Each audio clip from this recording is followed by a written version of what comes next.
वो तेज तेज कदम उठाती हुई आगे बढ़ रही थी और पीछा करता हुआ संजय बहुत पीछे रह गया था। घर में घुसते ही उसने घर का दरवाजा बंद करके गहरी सांस ली। मम्मी सामने ही बैठी थी और उन्होंने पूछा, क्या हुआ किरण, इतनी डरी हुई क्यों हो? वो पसीना साफ करती हुई चारपाई पर मम्मी के साथ ही बैठ गई थी और बोली कि मम्मी मैं बहुत परेशान हूँ। उस आवारा किस्म के इंसान से भाभी को समझाइए कि वो अपने भाई को मना करे कि वो मेरा पीछा ना किया करे, वरना मैं पिताजी से शिकायत कर दूंगी। फिर भाभी कहेंगी कि मैं उनके साथ दुश्मनी करती हूँ। आप तो जानती है ना, वो कब से ये आस लगाए बैठी हैं कि मैं अपनी शादी सुनील से कर लूं, जो कि उनके भाई का दोस्त है। मम्मी मैं किसी सुनील से शादी नहीं करना चाहती। आप जानती हैं कि इस महीने के आखिरी में मेरी पढ़ाई पूरी हो रही है और मैं जिंदगी में कुछ करना चाहती हूँ। अगर कुछ ना भी कर सकी तो कम से कम एक पढ़ा लिखा पति तो पाना मेरा अधिकार है ना। आज के समय में कौन चाहता है कि उसका पति अनपढ़ हो? एक तो शादी के बाद वैसे भी जिंदगी बड़ी मुश्किल हो जाती है और ऊपर से व्यक्त जो भाभी को खड़ा पाकर किरण ने अपना सिर झटका। ममता बोली कि हाँ, मेरे मुंह पर कहो ना, क्या कह रही थी मेरे भाई के दोस्त के बारे में? पसंद करता है वह तुम्हें? कोई अपराध तो नहीं करता तुमसे? थोड़ा कम पढ़ा लिखा है तो इसका मतलब ये तो नहीं कि तुम मेरे भाई के दोस्त के बारे में बकवास करो।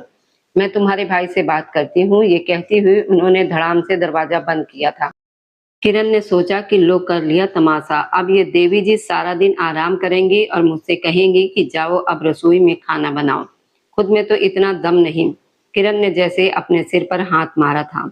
उधर संदीप ने अपना लैपटॉप एक तरफ रखते हुए अपनी पत्नी ममता से शिकायत की थी कि तुम सुबह से मुंह क्यों बनाकर बैठी हो कमरे में? माँ अकेली होती हैं घर में, तुम्हारे ये नखरे कब खत्म होंगे आखिर? ममता बोली कि आते ही शिकायत लगा दी उन्होंने, उनका इसके अलावा और कोई काम ही क्या है? संदीप बोला कि देखो मैं बहुत थका हुआ हूँ, मुझसे उलझो मत। सीधी बात है कि ये घर है और यहाँ पर सबको मिलजुल कर रहना है, मगर तुम्हारे स्वभाव ही नहीं मिलते। ममता ने कहा, क्या चाहते हो साफ साफ कहो ना। संदीप ने कहा, यही कि अगर मूड खराब भी है तो यूं कमरे में बंद हो जाना कहाँ का न्याय है? और वैसे भी गलत तुम्हारा भाई का दोस्त है, क्यों करता है मेरी बहन का पीछा? अगली बार अगर उसने ये हरकत की ना, तुम मुझे जानती हो, मुझसे बुरा और कोई नहीं होगा। मैंने देखा है उसे, वह गुंडे जैसा है। क्या मैं अपनी बहन को उसके हवाले करूंगा? मैं इतना आत्मसम्मान खोने वाला इंसान नहीं हूँ। सुमित्रा देवी ने कहा कि अपने घर ये संदेश पहुंचा देना। मैं चाहती हूँ हम किरण की शादी कर दे। बहू के घर वाले तो पीछे ही पड़ गए हैं। हरिशंकर बोले कि सुमित्रा तुम ठीक कहती हो, एक रिश्ता है। मगर सुमित्रा ने पूछा कि मगर क्या? हरिशंकर बोले कि लड़के की उम्र थोड़ी बड़ी है। सुमित्रा ने कहा कि मगर क्या? लड़के के पापा बहुत बड़े व्यापारी हैं। इकलौती बहू बनेगी हमारी किरण। कोई सास का झंझट नहीं, बस एक बहन है और ससुर है। अब इतना अच्छा और अमीर परिवार बताओ कहीं और मिलेगा? मगर आपकी बेटी नहीं मानेगी, क्योंकि उम्र का बहुत अंतर है। हमारी किरण सिर्फ 23 साल की है और लड़के की उम्र 35 साल की है। पहले शादी हुई थी पर तलाक हो गया। सुमित्रा बोली कि किरण अभी भी नहीं मानेगी। हरिशंकर ने कहा कि जानता हूँ, इसलिए तो कह रहा हूँ, मगर मैंने संदीप से बात की थी, उसे इस रिश्ते पर कोई आपत्ति नहीं है। कहता है बहुत अच्छा रिश्ता है। किरण की मम्मी भी सोचने लगी थी। किरण ने कहा कि आपका दिमाग खराब है भाई, 12 साल का बड़ा है वो मुझसे, ऊपर से तलाक भी हुआ है। आप लोग बस ये देख रहे हैं कि उसका व्यापार अच्छा है। मैं इकलौती बहू बनूंगी, बड़ा घर होगा, गाड़ियां होंगी, मगर मैं खुश कैसे रहूंगी एक ऐसे व्यक्ति के साथ जिसे ना मैं जानती हूँ ना पहचानती हूँ, ऊपर से वो मुझसे इतना बड़ा भी है। संदीप ने कहा कि ये तो एक आम सा अंतर है। पुरुष की उम्र नहीं देखी जाती, उसका काम धंधा देखा जाता है। तुम महल जैसी हवेली में रहोगी, जो यहाँ नहीं मिला वह वहां मिलेगा। तुम तो चाहती थी ना कि तुम्हें पढ़ा लिखा पति मिले, ये पढ़ा लिखा भी है और व्यापारी भी है। हम तो गर्व से कहेंगे हमारी बहन की शादी एक बड़े व्यापारी से हुई है। किरण शांति से अपने घर वालों का मुंह देखती रही थी, जो लगभग उसका फैसला उसकी सहमति के बिना ही ले चुके थे। संदीप चिढ़कर बोला था, खैर सुनील से तो 100 गुना बेहतर है ना।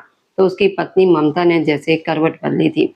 हरिशंकर ने संदीप की तरफ देखते हुए कहा कि मैंने उनसे कह दिया कि वे कल औपचारिक रूप से रिश्ता लेकर आ जाएं। किरण ने गहरी सांस ली थी और अगले दिन लोग सच में पूरी तरह से रिश्ता लेकर आ चुके थे। लड़के के पिता ओम प्रकाश सैनी और बहन दिव्या सैनी ही आए थे और जिस शान शौकत से वे रिश्ता लेकर आए थे, उसे देखकर पूरा आस पड़ोस हैरान था कि आखिर हरिशंकर अपनी बेटी देख किसको रहे थे, जो इतना शानदार रिश्ता आया था। ओम प्रकाश सैनी ने अपनी बेटी दिव्या सैनी की बात का समर्थन करते हुए कहा कि हम सादगी से शादी चाहते हैं और हमें आपकी किरण बहुत पसंद है। हरिशंकर इस बात पर मुस्कुराए थे। किरण चाय लेकर आई और बड़े आदर के साथ उनके सामने रख दिया। उसने ध्यान से दिव्या सैनी को देखा, जो एक आधुनिक किस्म की महिला थी और बड़े ठाट बाट से बैठी थी। किरण को अपने पास बैठाते हुए उन्होंने एक बहुत खूबसूरत अंगूठी उसकी उंगली में पहना दी, जिसे वह कुछ देर के लिए कांप उठी थी, जैसे अभी कोई फैसला ही न ले पाई हो। वो अपने घर वालों के आगे क्या करती, जो सिर्फ धन दौलत देख रहे थे। मम्मी बोली कि भगवान की कृपा से वे लोग तो अगले हफ्ते ही शादी की तारीख तय करके चले गए हैं। किरण ने कहा कि मम्मी, आप लोग बहुत जल्दी कर रहे हैं। एक बार मुझे और उस इंसान को मिलने तो दें, मैं जान लेती हूँ कि वो कैसा है। संदीप बोला कि पागल हो क्या, हमारे यहाँ ऐसा नहीं होता। क्या मैंने शादी से पहले तुम्हारी भाभी को देखा था? किरण ने कहा कि भाई, आपकी शादी 7 साल पहले हुई थी और उस समय में और आज के समय में बहुत अंतर है। संदीप बोला कि इतना अंतर भी नहीं है, और तुम लड़की हो, लड़की होकर ये मांग कैसे कर सकती हो? अगर उन लोगों को कोई आपत्ति नहीं है और लड़का तुम्हारी सूरत देखे बिना ही शादी के लिए राजी है, तो तुम्हें क्या परेशानी है? पिताजी, समझाइए अपनी लाडली को। लड़कियां अपने विवाह के बातों में ऐसी बातें नहीं किया करती। बेटियों के फैसले तो माता पिता ही लेते हैं। हरिशंकर ने अपने बेटे की इस बात पर सिर हिलाया था कि बिल्कुल ठीक कह रहा है मेरा बेटा, अब तुम कमरे में जाओ। वह निराशा के साथ अपने कमरे में आ गई थी। उसकी सहेली मुस्कान बोली कि वाह यार, तू तो बड़ी भाग्यशाली है, पढ़ाई खत्म होते ही सीधे शादी, और वह भी इतने बड़े आदमी के साथ। किरण ने कहा कि यार, ये कहाँ की खुशकिस्मती हुई, मैंने तो अब तक उस व्यक्ति को देखा भी नहीं है, और 4 दिन में मेरी शादी उससे। मुस्कान बोली, क्या यार, मुझे पता है कैसी भावनाएं आ रही है। वह जो उपन्यासों में होता है ना, कि कड़क स्वभाव वाले नायक जो नायिका से बड़े होते हैं, वह बाद में बहुत अच्छे निकलते हैं। तुम बहुत भाग्यशाली हो और राज करोगी। सिर्फ एक बहन और पिता है, सास का तो कोई झंझट भी नहीं है। किरण ने कहा, यार, तुम लोगों की सोच अभी तक बस वही है कि सास ना हो ससुर ना हो, कम से कम लड़का लड़की एक दूसरे को जानते हो। मैं बस यही चाहती हूँ। मुस्कान ने कहा कि शांत हो जाओ। वे दोनों सड़क पर बात करती हुई आगे जा रही थी, जब एक बड़ी सी गाड़ी तेज रफ्तार में आती हुई ब्रेक लगाकर उनके सामने रुकी। जैसे गाड़ी चलाने वाले का ध्यान ही ना हो कि आगे से 2 लड़कियां आ रही हैं। वे दोनों मरते मरते बची थी। गाड़ी में बैठा व्यक्ति तुरंत गाड़ी से बाहर निकला। वह काले रंग के 3 पीस सूट में था, आंखों पर चश्मा लगा रखा था। वह अपना चश्मा उतारते हुए आगे बढ़ा और पूछा, क्या आप दोनों ठीक हैं?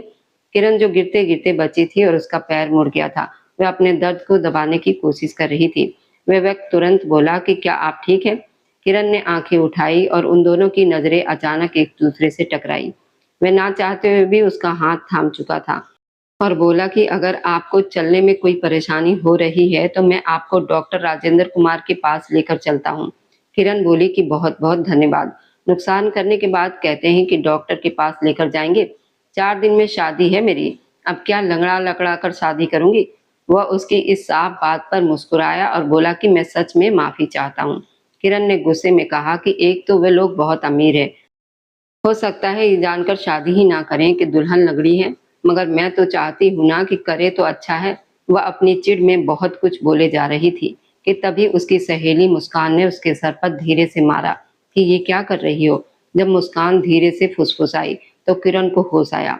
उसने अपना हाथ उस अजनबी व्यक्ति के हाथ से छुड़ाया और उसे घूरते हुए कहा कि अब सामने से हटिए, हमें आगे जाना है। उस व्यक्ति ने कहा कि मैं छोड़ देता हूँ, तो किरण बोली कि नहीं, कोई जरूरत नहीं है। वह अपनी सहेली का सहारा लेकर धीरे धीरे चल रही थी और वह व्यक्ति उन दोनों लड़कियों को जाते हुए देखता रहा और अपना सिर नामे हिलाते हुए उसे अपने किए पर बहुत अफसोस रहा था।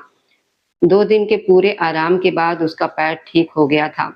आज मेहंदी की रस्म थी और दिव्या सैनी सुंदर रेशमी साड़ी पहने हुए शादी और पूजा की पूरी सामग्री लेकर उनके घर पहुंची थी। वह अकेली नहीं आई थी, बल्कि अपने साथ बहुत से मेहमानों को लेकर पूरे ठाट बाट के साथ आई थी। उन्होंने किरण के पास बैठकर उसकी हथेलियों पर मेहंदी लगाई। बोली कि बहुत खूबसूरत है तुम्हारे हाथ, मेरा भाई तो तुम्हें देखता ही रह जाएगा।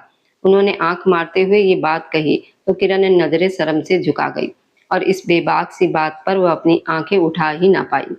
दिव्या सैनी बड़े गर्व से बोली, यह हमारी लक्ष्मी है आपके पास, इसका ख्याल रखिएगा। हम कल इसे बारात के साथ विदा कराकर ले जाने आ रहे हैं। वह महिला बड़ी फुसफुसाहट और खुले विचारों की थी। इतना अंदाजा तो किरण को हो गया था। वह शादी के फेरों के समय बेहद डरी हुई थी, मगर शादी संपन्न हो जाने के बाद उसका मन कुछ शांत हुआ था। विदाई के समय वो बहुत रोई थी और दीपक सैनी कुछ ही दूरी से उसे रोते हुए देखता रहा, मगर जैसे ही वो अपने माता पिता से दूर हुई तो उसने बड़े हक के साथ उसका हाथ थाम लिया, जिस पर उन दोनों की नजरें अचानक मिल गई। गाड़ी में बैठते हुए भी वो रोए जा रही थी तो दीपक सैनी बोला कि कृपया अब बस कीजिए, आप कब से रोए जा रही हैं। किरण ने कहा कि आप मेरी भावनाएं नहीं समझ सकते, कोई भी पुरुष नहीं समझ सकता। दीपक सैनी बोला कि वैसे उस दिन के लिए मैं माफी चाहता हूँ, मैं बहुत तेज गाड़ी चला रहा था। किरण ने आंखें उठाकर उस व्यक्ति को ध्यान से देखा तो अरे हाँ, ये तो वही था। वह थोड़ी सी मुस्कुराई और बोली कि कोई बात नहीं। इतने सारे शोर शराबे में उसे समझ ही ना आया कि वो कैसे अपनी प्रतिक्रिया दे। घर पहुंचने पर उसका स्वागत उनकी नंद दिव्या सैनी ने किया था और उनका सजना धजने का अंदाज से ऐसा लगा था कि वह इस घर पर बहुत रौब और अधिकार रखती हैं। दिव्या सैनी बोली कि मैं तुम्हें खुद कमरे में छोड़कर आऊंगी, और दीपक सैनी के कमरे में उसे बैठाते हुए वो उसके पास ही बैठ गई। किरण का सिर झुका हुआ था। दिव्या सैनी बोली कि मेरे भाई का ख्याल रखना। मेरी पहली भाभी मेरे भाई का ख्याल नहीं रखती थी और देखो भाई ने उन्हें छोड़ दिया। किरण ने उस महिला को बड़ी अजीब नजरों से देखा कि क्या ये पागल थी। फिर भी वह सिर झुकाए बैठी रही। दिव्या सैनी ने कहा कि मैं अपने भाई के मामले में बहुत संवेदनशील हूँ। अगर उसका ध्यान नहीं रखोगी, उसकी हाँ में हाँ नहीं मिलाओगी और जो मैं कहूंगी वो नहीं करोगी, तो मुझे नहीं पता मैं क्या कर बैठूंगी। इसलिए जरा संभल कर रहना। दिव्या सैनी ने उसका हाथ जोर से थपथपाया था और किरण उस महिला के हाव भाव को देखती रह गई थी। वह कमरे में बहुत देर से आया और तब तक किरण थककर बिस्तर से पीठ लगा चुकी थी। वह छोटे छोटे कदम उठाता हुआ आता दिखाई दिया तो वो उठकर बैठ गई और दोनों की नजरें मिली। वह अपना कोट उतार रहा था। किरण ने एक लंबी सांस ली। घड़ी पर नजर गई तो रात के 3 बज रहे थे। उसे 1 बजे कमरे में बिठाया गया था और वह लगभग 2 घंटे के बाद आया था। वह एक गहरी सांस लेते हुए उसके पास बैठ गया और बोला कि अगर तुम्हें नींद आ रही थी तो तुम सो जाती। किरण धीमे स्वर में बोली कि नहीं नहीं, नींद नहीं आ रही, बस बहुत थक गई हूँ। और उसके हाथ पैर कांप रहे थे। दीपक सैनी बोला कोई बात नहीं, मुझे कोई परेशानी नहीं है, अगर तुम अपनी साड़ी बदल कर सो जाओ। तो उस पर किरण ने अचानक उस व्यक्ति की तरफ देखा कि क्या मैं सच में कपड़े बदल कर सो जाऊं। अपने इस अनादर पर उसे कुछ सूझा तो किरण ने यही शब्द कहे जो शायद वह सुनना चाहता था कि आपका मतलब जो भी था, पर कहना तो आप यही चाह रहे हैं ना। वह किरण के पास आया और उसने उसके दोनों हाथ थाम लिए और बोला कि तुम जानती हो ये मेरी दूसरी शादी है। मैं विवाह नहीं करना चाहता था, मगर ये दीदी की ही जिद थी कि मैं शादी कर लूं और तुम उनकी पसंद हो। तुम बिल्कुल बुरी नहीं हो, बल्कि बहुत प्यारी हो। अंजलि मेरी पहली पत्नी का नाम था और मैं उसे बहुत चाहता था, बहुत ज्यादा, मगर वो मेरी दीदी की बात नहीं मानती थी, उनका अनादर करती थी, उनके साथ अभद्र व्यवहार करती थी, उनसे लड़ती थी, झगड़ती थी और एक दिन तो उसने हद ही पार कर दी। दीदी को सीढ़ियों से धक्का दे दिया। वो मरते-मरते बची, इसलिए मैंने उसे तलाक दे दिया था, क्योंकि मैं अपने घर में अशांति बर्दाश्त नहीं कर सकता। मेरी दीदी मेरे लिए माँ की जगह पर है। मुझे नहीं पता तुम मेरे दिल में कैसे जगह बनाओगी, मगर इतना तुम्हें पता होना चाहिए, अगर दीदी तुमसे खुश रही तो मैं तुम्हारा हूँ, क्योंकि वो बिल्कुल मेरी माँ जैसी हैं और एक संतान के लिए उसकी माँ क्या होती है ये तो तुम्हें पता होगा ना। शादी की पहली रात ही उसे उसकी हैसियत बता दी गई थी, उसे किसकी जी हजूरी करनी है और पहले किसका दिल जीतना है। वह नजरें उठाए बिना उठ खड़ी हुई। दीपक सैनी ने कहा कि तुमने मेरी बात का जवाब नहीं दिया। तो किरण ने अटक अटक कर इन शब्दों को कहा कि मैं कोशिश करूंगी आपकी दीदी को मुझसे कोई शिकायत या कोई परेशानी ना हो। तभी वह आगे बढ़ता हुआ उसे थाम चुका था। वह जो बेहद सुंदर थी और उसके सामने बैठी दीपक सैनी की धोरे की परीक्षा ले रही थी। अपना हाथ उसकी ठोड़ी पर रखते हुए उसने उसके सिर को ऊंचा किया था और दोनों की नजरें मिली थी। दीपक ने कहा कि तुम बहुत सुंदर हो। वह फीका सा मुस्कुराई तो इस व्यक्ति को उसकी तारीफ करना याद ही आ गया था, मगर फिर भी वह धोरे रख रही थी। उसका हाथ थामते हुए उसने उसे अपने पास फिर से बिठा लिया था और बगल की दराज खोलते हुए उसकी मुंह दिखाई का उपहार निकाला। अपने हाथों से उसके गले में एक बहुत सुंदर लॉकेट पहनाते हुए वो मुस्कुराया था और बोला कि ये तुम पर बहुत प्यारा लग रहा है। वैसे तो मैं कोई बुरा इंसान नहीं हूँ, पर कभी कभी थोड़ा कड़क हो जाता हूँ। ये मुझे पता है, मगर हमारे इस रिश्ते के लिए मैं दिल से पूरी उम्मीद रखता हूँ। वह उसके बालों को सहलाते हुए कह रहा था। किरण जैसे हैरान रह गई थी। वो बोली कि मैं कपड़े बदल लेती हूँ। वह उठ जाना चाहती थी, भाग जाना चाहती थी और कुछ देर रोना चाहती थी, मगर उसने उसे दोनों बाहों से थामते हुए अपने सीने से लगा लिया था।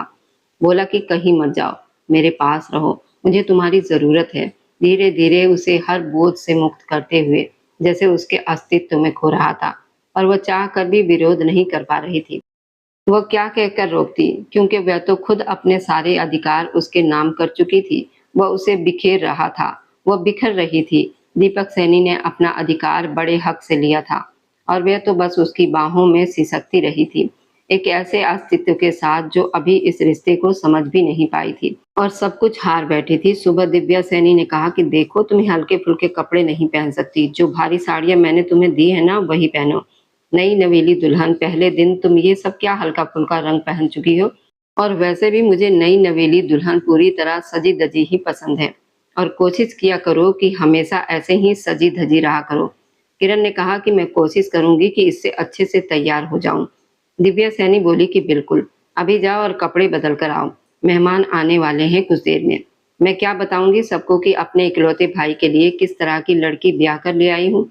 दीपक सैनी अभी सीढ़ियों से उतर रहा था जब उसके कानों में अपनी बहन की आवाज पड़ी। किरण पलटी और छोटे छोटे कदम उठाती हुई सीढ़ियों की तरफ बढ़ी। दीपक ने उसकी तरफ देखा, वह बहुत प्यारी लग रही थी और उसने पूछा क्या हुआ। वह उसके दोनों हाथ थाम चुका था। किरण बोली कि दीदी कह रही हैं कि मुझे भारी कपड़ों में तैयार होना चाहिए था, मगर मैं तो इस तरह के भारी कपड़े पहनने की आदी भी नहीं हूँ। मैं इसमें सहज महसूस करती हूँ। दीपक ने गहरी सांस ली। ये उसकी शादी की पहली सुबह थी। उसकी दीदी के नखरे जैसे अब से शुरू हो गए थे। वह सारा दिन मेहमानों से मिलने में व्यस्त रही थी। भारी कढ़ाई वाली साड़ी में जैसे वो बेहद थक गई थी। कमरे में आते आते शाम के 5 बज गए थे। वह कपड़े बदलकर अभी बिस्तर पर बैठी ही थी कि दरवाजा खटखटाया गया। उसने पूछा कौन है। वह उठ खड़ी हुई। उसके हाथ पैर कमर सब कुछ दुख रहे थे। वह सारी रात जागी हुई थी। नौकरानी ने कहा कि छोटी बहू जी, आपको बड़ी दीदी जी बुला रही हैं। वह छोटे छोटे कदम उठाती हुई दरवाजा खटखटाकर दिव्या सैनी के कमरे में दाखिल हो गई, जो खुद बिस्तर पर लेटी हुई थी। कमरे की बत्तियां धीमी थी। दिव्या सैनी ने कहा कि आओ मेरे पास बैठो, मेरे पैर बहुत दुख रहे हैं। ये सुनकर किरण की आंखें फटी की फटी रह गई। दिव्या सैनी ने कहा कि पहले ये काम दीपक से करवाती थी, मगर अब वो शादीशुदा है तो क्या सोचेगा, पर अब उसकी पत्नी है ना। उन्होंने कहा कि आओ बैठो। वह ना चाहते हुए भी बैठ गई। दिव्या सैनी ने अपने पैर उसके गोद में रख दिए, खुद फोन चलाने में व्यस्त हो गई। पैर दबाते दबाते किरण जैसे होश में आई। वह तो पैर दबा रही है। उधर दीपक जब अपने कमरे में दाखिल हुआ तो वह कहीं भी नहीं थी। नौकरानी को पुकारने पर उसने अपनी पत्नी से पूछा कि किरण कहाँ है। नौकरानी बोली कि भैया जी, वह तो बड़ी दीदी जी के कमरे में है, उन्होंने बुलाया था। दीपक ने कहा कि अच्छा, जाकर बुलाकर लाओ और कहो कि मैं बुला रहा हूँ। नौकरानी दरवाजा खटखटाती हुई दिव्या सैनी के कमरे में दाखिल हुई और बोली कि भैया जी बुला रहे हैं किरण भाभी को। किरण ने दिव्या सैनी की तरफ देखा जो फोन में व्यस्त थी। वह अपने पैर हटाती हुई कहने लगी, हाँ हाँ जाओ, मैंने कौन सा रोका हुआ है। किरण उनके बदलते व्यवहार को देखकर हैरान रह गई। यानी वह अपने भाई के सामने ऐसा दिखावा करती थी कि वो बहुत अच्छी है। किरण दुखी कदमों से अपने कमरे की तरफ बढ़ी। वो बहुत थकी हुई थी। वह जैसे ही कमरे में दाखिल हुई, दीपक सामने ही था जो टहल रहा था। उसको कमरे में आते देखकर वह रुका। वह उसके चेहरे से ही बता सकता था वह थकी हुई है। वह आगे बढ़ते हुए उसके गाल पर हाथ रख चुका था और पूछा क्या हुआ। किरण बोली कुछ नहीं, मैं बस सोना चाहती हूँ। दीपक ने उसे अपने गले से लगा लिया था। उसे ये एहसास न जाने क्यों उस समय बहुत सुकून दे रहा था, जैसे वो किसी का साथ चाहती थी, कोई उसे बहुत प्यार से संभाले। दीपक वैसा ही कर रहा था। वह उसके सिर को और उसके बालों को सहला रहा था और बोला कि शांत हो जाओ, तुम बिल्कुल ठीक हो, कुछ भी नहीं हुआ। वह उसे दोनों बाहों में उठाते हुए बिस्तर पर ले गया और उसे लिटाकर उसके साथ ही लेट गया और बोला सो जाओ कृपया। किरण ने उसकी आंखों में देखा, जैसा वह कल रात था इस समय बिल्कुल भी वैसा नहीं था। वह बहुत नरम अंदाज में उससे बात कर रहा था और बस उसके लिए चिंतित था। किसी की आंखों में अपने लिए ऐसी चिंता देखकर वह जैसे कुछ संतुष्ट सी हो गई थी और उसके तरफ करवट लेते हुए अपना सिर उसके सीने में छुपा गई। दीपक उसके बालों में उंगलियां चला रहा था और जैसे खुद को कल रात अपनी पत्नी की बाहों में खो चुका था और उसे ऐसा लग रहा था वह उस महिला की आंखों में आंसू नहीं देख सकता। न जाने क्यों, ये एक अजनबी सा एहसास था, मगर हो रहा था। वह उसकी बाहों के घेरे में सो गई थी और एक मुस्कुराहट थी जो दीपक सैनी के चेहरे पर खिल गई थी। रिश्ता नया था, मजबूत नहीं था, मगर मजबूत इन दोनों को ही इसे बनाना था। अगले दिन दिव्या सैनी ने पूछा कि देर से क्यों उठी हो। दीपक बिना नाश्ता किए चला गया। नौकरों के हाथ का नाश्ता उसे नहीं करवाती। पहले मैं खुद बनाया करती थी, मगर अब तुम्हारी शादी हो गई तो तुम बनाओगी। किरण ने कहा कि दीदी मैं बहुत थकी हुई थी, अब मैं बना लूंगी। वैसे भी मुझे इस घर में अभी सिर्फ तीसरा दिन है। दिव्या सैनी बोली कि ओहो, तो अब तुम्हें महीनों आराम करना है। किरण ने कहा कि नहीं, मैं आराम नहीं करना चाहती, बस मुझे थोड़ा समय दीजिए। मेरे लिए सब कुछ बहुत नया है, मैं सब संभाल लूंगी, घर को भी, दीपक को भी और जिम्मेदारियों को भी। दिव्या सैनी अपना पर्स ठीक करती हुई बोली कि अच्छा होगा कि तुम जल्दी ही संभाल लो, क्योंकि मैं तो काम पर जाती हूँ और दोपहर में ही वापस आती हूँ। मुझे दोपहर का खाना तैयार चाहिए होता है। नौकरों के हाथ का खाना मैं खाती नहीं हूँ और ना ही दीपक खाता है। हाँ, वह तुम्हारी मदद कर दिया करेंगे, मगर खाना पीना तुम ही बनाओगी। दिव्या सैनी के जाते ही सामने खड़ी नौकरानी ने जैसे अपना सिर नाम में हिलाया था। किरण ने उसकी तरफ ध्यान से देखा और पूछा क्या हुआ। नौकरानी बोली कि बड़ी दीदी जी बहुत झूठ बोलती हैं। सारी जिंदगी इन दोनों ने नौकरों का हाथ का ही खाना खाया है। वह जो हमारी पहली बहू अंजलि भाभी थी ना, वह भी बहुत अच्छी थी। दीपक भैया से बहुत प्यार करती थी, मगर इन्होंने उनका जीना हराम कर दिया था। उनके साथ भी ऐसा ही करती थी, उन्हें नौकरों की तरह रखती थी और दीपक भैया के सामने ऐसा व्यवहार करती थी जैसे उन्हें पलकों पर बिठा कर रखा हो। अगर वह शिकायत भी करती थी तो ये मुकर जाती थी और हम लोगों को भी ना चाहते हुए बड़ी दीदी जी का ही साथ देना पड़ता था, क्योंकि हम मजबूर हैं और ये हमारी आजीविका है। ये सुनकर किरण के तो रोंगटे खड़े हो गए कि यानी वह इस तरह की महिला थी। फोन पर सुमित्रा देवी ने पूछा कि कैसी है मेरी बेटी। अपनी माँ के पूछने पर किरण की आंखें आंसुओं से भीग गई, मगर वह झूठ बोल गई कि मैं बहुत खुश हूँ। माँ ने कहा कि तुम्हारे पिताजी भी पूछ रहे हैं कि कैसी हो। किरण बोली कि मैं बिल्कुल ठीक हूँ। भाई को भी बताइएगा कि मैं ठीक हूँ। कल उन्होंने फोन किया था पर मैं उठा नहीं पाई। आप लोग चिंता ना करें, यहाँ सब लोग बहुत अच्छे हैं। मैं रसोई में खड़ी खाना बना रही थी कि अचानक उसकी नज़र अपने मेहंदी वाले हाथ पर गई। यहाँ तो दूसरों के नखरे उठाए जाते हैं और उनका ख्याल रखा जाता है, मगर वो क्या कर रही थी। वो शादी के 3 दिनों में ही समझ गई थी इस घर में उसकी क्या हैसियत है। उसे पति के सामने ऐसा व्यवहार रखना है कि वो बहुत खुश है, और ननद के सामने उसकी दासी बनना है, क्योंकि वह अपनी दीदी को अपनी माँ समझता है। तभी उसे बैठक से अपने ससुर की आवाज आई कि मुझे कॉफी चाहिए। वह फोन काटती हुई कॉफी बनाने लगी। कॉफी अपने ससुर ओम प्रकाश सैनी के सामने रखती हुई वो एक तरफ होकर बैठ गई। उन्होंने पूछा कि तुम्हें क्या जरूरत थी बनाने की, नौकर बना देते। वे अचानक उनकी तरफ देखने लगी, यानी वे भी हर बात से अनजान थे। किरण ने कहा कि नहीं, मैंने सोचा मैं ही बना देती हूँ। उन्होंने पूछा कि और तुम रसोई में क्या कर रही हो, अभी कुछ ही दिन तो हुए हैं तुम्हें इस घर में आए, आराम करो बच्चे। उन्होंने जैसे उसके सिर पर हाथ रखा, यानी घर के पुरुष अच्छे थे, बस एक महिला थी जो किसी को खुश नहीं देख पा रही थी। रात को भोजन के समय दीपक ने पूछा कि सारा खाना तुमने बनाया है, तो वह तुरंत बोली कि जी हाँ, मैंने ही बनाया है। दीपक बोला कि तुम्हारे हाथ में तो बहुत स्वाद है, मुझे तो हैरानी हो रही है कि इतनी छोटी सी हो मगर इतना स्वादिष्ट खाना बनाया है। दिव्या सेने भी वहीं बैठी हुई थी और जैसे चम्मच उसके हाथ की पकड़ पर मजबूत हो गई थी। भाई का इस तरह अपनी पत्नी की तारीफ करना उन्हें अच्छा नहीं लगा, मगर दीपक का इस तरह तारीफ करना किरण की सारी थकान दूर कर गया था। वह जैसे खुशी से झूम उठी थी। दीपक उसका हाथ थामते हुए अचानक उसे चूम चुका था और बोला कि भाग्यवान, तुमने तो मेरा दिल ही जीत लिया। और इन शब्दों पर वह जैसे बेहद खुश हुई थी। शाम तक जो बहुत उदास थी, पति की इस तरह तारीफ करने और सराहने पर बिल्कुल ठीक हो गई थी। महिलाएं होती ही ऐसी हैं, थोड़ा सा सराहने पर, प्रेम और सम्मान मिलने पर खुश हो जाती हैं। मगर दिव्या सैनी को इस प्रेम और खुलेपन पर बेहद जलन और गुस्सा आया था। अगले दिन दिव्या सैनी ने कहा, कल से खाना बनाने की कोई जरूरत नहीं है। किरण ने कहा, मगर दीदी आपने ही तो कहा था कि आप लोग नौकरों का बनाया हुआ खाना नहीं खाते। दिव्या सैनी बोली कि नहीं, हम खा लेंगे। तुम जैसा बेस्वाद खाना अगर खाने को मिले तो लोग बीमार ही पड़ जाएंगे। धन्य है मेरा भाई जो तुम्हारे इस रूखे सूखे खाने की भी तारीफ कर रहा था, सिर्फ तुम्हारा दिल रखने के लिए। ये सुनकर किरण की आंखें भीग गई और उसने पूछा, यानी आपको खाना अच्छा नहीं लगा? दिव्या सैनी ने कहा, बिल्कुल भी नहीं। क्या तुम चाहती हो कि मैं दीपक से तुम्हारी शिकायत करूं? वो बिल्कुल बर्दाश्त नहीं करेगा अगर मैंने उससे तुम्हारी शिकायत कर दी तो। इसलिए तमीज के साथ कल से तुम खाना नहीं बनाओगी, नौकरों को ही बनाने दो और तुम बाकी के घर के काम देख लेना। जाओ, मेरे कमरे में जाओ, मेरे कपड़े उठाओ और उन्हें धो दो। किरण ने ध्यान से उन्हें देखा।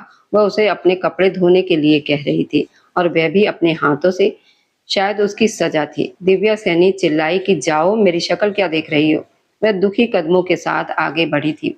शाम को जब दीपक घर आया तो दिव्या सैनी ने उससे कहा कि जब तुम घर पे नहीं होते ना, तो इस लड़की का मुंह बहुत चलता है। तुमने इसको आराम पर क्यों बिठा रखा है? इसे जमीन पर उतारो, ये मेरे साथ बदतमीजी करती है। अभी इसे आए हुए मुश्किल से 15 दिन हुए, पर इसका व्यवहार ऐसा है जैसे साल बीत गए हों। मैंने मना किया था कि नई नवेली दुल्हन हो, अपना ख्याल रखा करो। इसे तो शौक है ना खाना बनाने का और अपनी मनमानी करने का। समझाओ इसे कि हाथों की मेहंदी अभी तक नहीं उतरी है। लोग क्या समझेंगे कि क्या हम इस पर अत्याचार करते हैं? दीपक ने कहा कि दीदी, कल उसने खाना मेरे लिए बनाया था। दिव्या सैनी बोली कि हाँ, तो फिर मैं जब मना कर चुकी थी ना, तो उसने मेरी आज्ञा का उल्लंघन कैसे किया? समझाओ उसे। दीपक अपनी दीदी के हाथ दबा रहा था और बोला कि दीदी कृपया शांत हो जाइए। क्या हो गया है? क्यों खुद को इतनी तकलीफ दे रही हैं? दिव्या सैनी बोली कि मैं तकलीफ नहीं देती, बल्कि तकलीफ मुझे तुम लोग देते हो। मैं तुम सबसे कितना प्रेम करती हूँ, अपना घर भी नहीं बसा पाई क्योंकि मुझे पिताजी और तुमसे बहुत प्रेम है और उस व्यक्ति ने मुझे बहुत धोखा दिया था। पर अब जितनी परवाह मैं तुम लोगों की करती हूँ, मेरी बात कोई नहीं मानता। दीपक ने पूछा कि दीदी, आप रो क्यों रही हैं? वह अपनी दीदी की आंखों के आंसू साफ कर चुका था क्योंकि वह उन्हें रोते हुए देख नहीं पा रहा था और बोला कि मैं उसे समझाऊंगा, आप जो कहेंगी वही करेगी और इसी में उसके लिए भलाई है। जब वो अपने कमरे में दाखिल हुआ तो वह आईने के सामने खड़ी अपने बाल संवार रही थी और जैसे ही पलटी तो दीपक को लगा जैसे उसका दिल धड़कना बंद हो गया हो। कोई इतना सुंदर कैसे हो सकता था? और पूरे कमरे में उसकी खुशबू बिखरी हुई थी। किरण ने कहा कि मुझे आपसे कुछ बात करनी थी, आप बहुत देर से आए। वो कितनी मासूमियत से बोली थी। वह छोटे छोटे कदम उठाता हुआ उसकी तरफ बढ़ा, जैसे सब कुछ भूल गया था कि थोड़ी देर पहले उसकी अपनी दीदी से क्या बात हुई थी और वह क्या कह रही थी। इस समय वह सिर्फ ये देख रहा था कि उसकी धर्मपत्नी बहुत प्यारी लग रही थी। वह आगे बढ़ते हुए उसे अपने बाहों में थाम चुका था और पूछा कि हाँ, क्या बात करनी थी? वह थोड़ा झिझकी और रुकी, मगर फिर कुछ शांत हुई और बोली कि वह मैं आगे नौकरी करने के बारे में सोच रही थी। मैंने अपने पढ़ाई के लिए बहुत मेहनत की है और मैं ऐसे ही अपनी डिग्रियों को बेकार नहीं करना चाहती। मैं जानती हूँ कि मुझे अब इसकी ज़रूरत नहीं है क्योंकि मैं आपकी पत्नी हूँ, मगर फिर भी आत्मनिर्भरता शुरू से मेरा सपना रही है। वह ध्यान से उसकी बात सुन रहा था और बोला कि अगर मैं कहूँ कि तुम मेरे कार्यालय आकर मेरे साथ काम कर सकती हो तो तुम्हें कोई आपत्ति तो नहीं होगी? मैं तुम्हें कहीं और काम करने की अनुमति नहीं दे सकता क्योंकि मैं तुम्हारे लिए बहुत संवेदनशील हो रहा हूँ। उसका मतलब ये नहीं कि मुझे तुम पर भरोसा नहीं है। इसका मतलब बस ये है कि मैं तुम्हें लेकर बहुत सुरक्षात्मक हूँ। वह पहले तो कुछ मिनट शांत रही, फिर उसने हाँ में अपना सिर हिला दिया कि मुझे कोई आपत्ति नहीं है, बस मैं काम करना चाहती हूँ। वो मुस्कुराया और उसके बालों की लटों को पीछे करते हुए बोला, क्या मेरे साथ बाहर घूमने चलोगी? ये बात बिल्कुल अचानक थी और वह हैरान होकर बोली कि जी। क्या कहा आपने? दीपक ने कहा कि मैंने कहा क्या मेरे साथ बाहर घूमने चलोगी? किरण के चेहरे पर अचानक शर्माहट के रंग बिखर गए जो उसे बहुत अच्छे लगे और वह अपना हाथ उसके हाथ पर रखकर बोली कि जरूर चलूंगी, अगर आप ले चलेंगे तो। वह तुरंत मुस्कुराया और बोला कि धन्यवाद। गाड़ी का दरवाजा उसके लिए खुद खोलते हुए वो किरण के आगे अपना हाथ बढ़ा चुका था। किरण ने मुस्कुराकर अपना हाथ उसके हाथ पर रख दिया। भोजनालय में वह जैसे दाखिल हुए, पूरा भोजनालय खाली था। किरण ने हैरान होकर उसकी तरफ देखा कि ये पूरा भोजनालय खाली क्यों है। वह थोड़ा इतराया और बोला कि सोच लो, तुम अगर हम दोनों यहाँ घूमने आए हैं तो यहाँ हमारे अलावा कोई और हो सकता है? वो प्यार से मुस्कुरा उठी। पूरा भोजनालय मोमबत्तियों से सजा हुआ था और हल्की हल्की रोशनी में सारी सजावट जगमगा रही थी। सुंदर लंबे कपड़ों में वह किसी अप्सरा जैसी लग रही थी और जैसे ही वो पलटी तो उस जगमगाहट में वह भी चमक उठी। वह मुस्कुराया और बोला कि तुम कितनी सुंदर हो ना। वह छोटे-छोटे कदम उठाता हुआ उसके पास गया। वहाँ पीछे धीमा-धीमा संगीत चल रहा था। वह उसकी कमर में अपने हाथ डाल चुका था और वे दोनों धीरे-धीरे संगीत की धुन पर कदम हिला रहे थे। उसने उसके हाथों की उँगलियों में अपनी उँगलियाँ फँसाकर उसे गोल घुमा दिया था और वो बिखर कर उसकी बाहों में आ गिरी थी। वह झुकता हुआ उसकी आँखों में देखने लगा। ये एहसास ज़िंदगी में पहली बार हो रहा था। जब दीपक को उसे खुद को ना सँभाल पाने का आभास हुआ कि कभी वह इस स्त्री के प्रेम के घेरे से बाहर ही नहीं निकल पाएगा और पूरी तरह बिखर जाएगा। ये क्या हो रहा था और क्यों हो रहा था कि वह इन मासूम आँखों में खोता ही जा रहा था। वह उसे उलझा भी रही थी और सुलझा भी रही थी। एक बहुत सुंदर मुस्कुराहट दीपक के चेहरे पर खिल गई। उसने उसके बालों की लटों को पीछे करते हुए उसे फिर से खड़ा कर दिया। वह बहुत प्यार से उसकी आँखों में देख रहा था। जो घबराई हुई सी, शर्माई हुई सी उसी की आंखों में देख रही थी। अपने पति का ऐसा रूप देखकर वह कुछ संतुष्ट सी हुई थी। शादी की पहली रात उसे लगा था कि वह शायद उसके मामले में बहुत कड़क रहेगा। जैसी बातें उसने शुरू में की थी वो बहुत उदास हुई थी, मगर धीरे-धीरे जैसे इन सारी बातों का असर दिखने लगा था या शायद उनका रिश्ता धीरे-धीरे मजबूत हो रहा था। दीपक भोजन करते हुए उसकी तरफ देखने लगा और बोला कि तुम्हारी पसंद बहुत अच्छी है किरण। तो वो मुस्कुराई। उसने आगे कहा कि अच्छा है और तुम खाना भी बहुत अच्छा बनाती हो। मैं आज तक तुम्हारे हाथ का स्वाद नहीं भूल पाया हूँ और अब मैं हर खाने की तुलना तुम्हारे बनाए खाने से करता रहता हूँ। वो ये सुनकर शर्मा गई थी और उसने पूछा, क्या आपको मेरा खाना इतना अच्छा लगता है? दीपक ने कहा कि हाँ, दीदी भी खाना बनाया करती थी, मगर उनके हाथों में भी इतना स्वाद नहीं जितना मेरी पत्नी के हाथों में है। किरण ने मुस्कुराते हुए पूछा कि क्या ये बात आप अपनी दीदी के सामने अपने मुंह से कह सकते हैं? वह कुछ देर शांत रहा, फिर बोला कि ये कोई झूठ बात तो नहीं है। मैं दीदी से कह सकता हूँ कि तुम बहुत अच्छा खाना बनाती हो। और ध्यान से उसकी आंखों में देखने लगी और मुस्कुराई। अब ऐसा भी नहीं था कि वह उसकी रक्षा न कर पाए। फिर वह क्यों उससे इतनी चिढ़ी और विद्रोही रहती थी, ये सोचकर उसने अपना सिर झटका था। अगले दिन दिव्या सैनी ने कहा, मैंने तुम्हें मना किया था ना कि तुम खाना नहीं बनाओगी, फिर तुमने दीपक के लिए खाना क्यों बनाया है? किरण के चलते हुए हाथ रुक गए और वह पलटी थी, बोली कि दीदी मैं आपसे एक बात कहूँ, दीपक मेरे पति हैं और आप उनकी बड़ी बहन हैं। पति पत्नी का रिश्ता बाकी हर रिश्ते से अलग होता है। उन्हें मेरे हाथ का खाना पसंद है तो आज से मैं ये खाना उनके लिए ही बनाया करूंगी। अगर आपको कोई आपत्ति है तो आप नौकरानी से कह दें, वह आपके लिए खाना बना देगी। ये कहती हुई वो फिर से अपने काम में लग गई थी। किरण को इस तरह पलटकर जवाब देते देखकर दिव्या सैनी को बहुत गुस्सा आया था। उन्हें लगा कि दीपक उसे इतना भरोसा दे रहा है, वह अब उनके सामने बोलने लगी थी। दिव्या सैनी ने आगे कहा, और आज सुबह वो पिताजी से तुम्हारे कार्यालय जाने के बारे में क्या बात कर रहा था? अब तुम कार्यालय जाया करोगी, हमारे घर की बहू पुरुषों के बीच में काम करेगी। किरण ने जवाब दिया कि आप भी तो काम करने बाहर जाती है ना, क्या आप महिला नहीं? किरण के इस तरह के साफ साफ जवाबों पर दिव्या सैनी जैसे क्रोध से आग बबूला हो गई और बोली कि तुम मेरे सामने मुंह चला रही हो। आने दो दीपक को, मैं उसे बताती हूँ ये लड़की तुम्हारी माँ जैसी दीदी से किस तरह बात कर रही है। किरण बड़े सीधे और मासूम अंदाज में बोली कि दीपक जी को आने दीजिए, मैं भी उन्हें बताना चाहती हूँ आप मुझसे किस तरह और किस बात पर लड़ रही हैं। क्या आपको लगता है कि जिस तरह आपने अंजलि को इस घर से निकाला, आप मुझे भी इसी तरह निकलवा देंगी? दिव्या सैनी जो आगे बढ़ रही थी वह चुपचाप खड़ी हो गई और बोली कि क्या कहा तुमने? तुम्हारी इतनी हिम्मत कि तुम मुझ पर आरोप लगाओ? किरण ने कहा कि नहीं, मैं आरोप तो नहीं लगा रही, बस यूं समझ लीजिए कि मैं सच जानती हूँ। मुझे पता है कि आप चाहती हैं कि जो भी दीपक की पत्नी बने वह आपके नियंत्रण में रहे और आपके सामने दासी बनकर रहे, मगर मैं किरण हूँ, अंजलि नहीं। ये बात याद रखिएगा। दोपहर में वो बाजार में खरीदारी करते करते रुक गई क्योंकि उसके सामने एक बहुत सुंदर लड़की खड़ी थी जो अपनी बाहें समेटे उसे घूर रही थी। किरण की आंखें फटी की फटी रह गई। उसने पूछा, क्या आपको मुझसे कोई काम है? उस लड़की ने पूछा कि आप दीपक सैनी की पत्नी है ना? किरण ने कहा कि जी हाँ, मगर आप मुझे कैसे जानती है? उसने कहा कि मैं अंजलि हूँ, तुम मुझे नहीं जानती, मगर मैं तुम्हें बहुत अच्छे से जानती हूँ कि दीपक की जिंदगी में क्या हो रहा है और क्यों हो रहा है। मुझे सब पता रहता है। किरण को ये तो नहीं पता था कि अगर अंजलि को दीपक से इतना प्रेम था तो उसने वो सब क्यों किया था, मगर वह शायद सच जानना चाहती थी, इसलिए उसने पूछा कि आपने क्या किया था?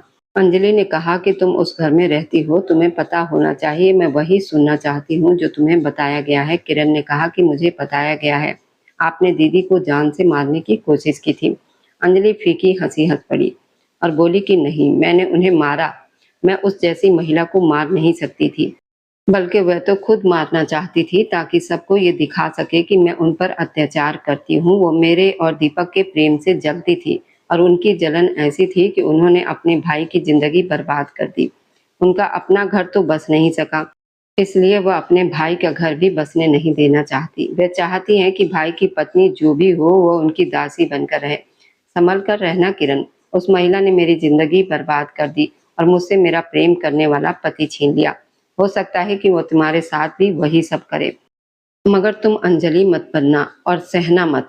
ये कहती हुई वह अपनी आंखों से आंसू पोंछती हुई आगे बढ़ गई, पर किरण वहां चुपचाप खड़ी रह गई, जैसे उसे अपनी जिंदगी आगे बहुत कठिन लगने लगी हो। शाम को घर पर दिव्या सैनी ने दीपक से कहा, उसे इस तरह कार्यालय लेकर जाने की क्या जरूरत है? तुम्हारी पत्नी है, वह घर पर ही अच्छी लगती है। दीपक ने कहा कि दीदी ये कैसी बात है, आप भी तो काम करती हैं और एक कामकाजी महिला महिला होने के ये मतलब तो नहीं है कि वो काम नहीं कर सकती, इसलिए आप ऐसी बातें मत कीजिए। दिव्या सैनी दुखी होते हुए बोली, क्या तुम मेरी बात नहीं मानोगे? मैं नहीं चाहती कि अंजलि की तरह। दीपक तुरंत उठ खड़ा हो गया और बोला कि दीदी कृपया उनका नाम मत लीजिए, मैं ये अतीत की बातें नहीं करना चाहता। मैं शादीशुदा हूँ, किरण मेरी पत्नी है और मैं चाहता हूँ कि मैं उसके मामले में वैसा ही करूँ जैसा वह चाहती है। दिव्या सैनी ने कहा कि तो क्या मैं उसके बारे में गलत सोचती हूँ? वह इस घर को संभाल नहीं पाएगी। मैं तुम्हारे बच्चे देखना चाहती हूँ। तुम अब पिता बनने की उम्र में हो और तुम्हारी पत्नी भी घर पर बैठने के बजाय काम करना चाहती है। इसका क्या मतलब है?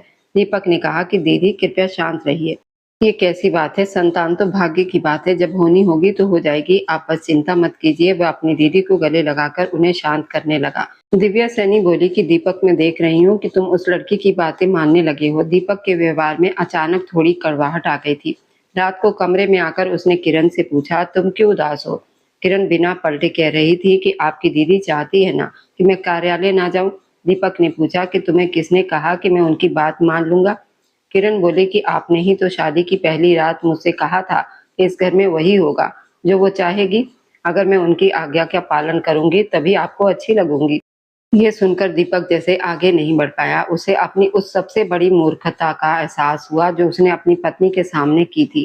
वह छोटे छोटे कदम उठाता हुआ पीछे से उसके अपनी बाहों के घेरे में ले चुका था। पूछा कि तुम्हें मेरे शब्द अब तक याद है? किरण ने कहा कि बिल्कुल, मेरी याददाश्त बहुत अच्छी है और मैं कुछ भी नहीं भूलती। अपने शब्दों के साथ बहुत क्रूरता दिखाई, मगर मैं चुपचाप सब कुछ सह गई थी। दीपक ने उसे अपनी तरफ पलटा और बोला कि मैं माफी चाहता हूँ। उस समय मेरा दिल टूटा हुआ था। मुझे नहीं पता था कि मैं क्या कह रहा हूँ। मैंने शायद बहुत कुछ गलत बोल दिया था, पर अब ऐसी बात नहीं है। तुम मेरी पत्नी हो, तुम्हारे फैसले मैं खुद लूंगा। दीदी को बुरा लगता है तो वह अपनी सलाह दे सकती है। मैंने उनकी सलाह सुन ली, मगर अंतिम फैसला तुम्हारा और मेरा ही होगा। ये सुनकर किरण मुस्कुराई और बोली कि आपकी इन बातों की वजह से मैं पहले आपको बहुत बुरा समझती रही। दीपक ने पूछा कि सच में? किरण ने कहा कि हाँ, मैं आपको लेकर बहुत गलत फहमी में रही हूँ, मगर धीरे धीरे मुझे एहसास हुआ कि आप इतने बुरे नहीं जितना मैंने सोच लिया था। वैसे भी आपकी वैसी बातों से तो कोई भी कुछ भी अंदाजा लगा लेता, जैसी छवि आपने मुझे अपनी दिखाई थी। दीपक बोला, मैं सच में मूर्ख था। उस रात 2 घंटे दीदी ने मुझे अपने पास बिठाकर रखा था। शायद मैं उन्हीं की बातों के प्रभाव में था। तभी किरण को याद आया कि वह शादी की पहली रात सच में बहुत देर से कमरे में आया था। वो बोली कि अच्छा ठीक है ना।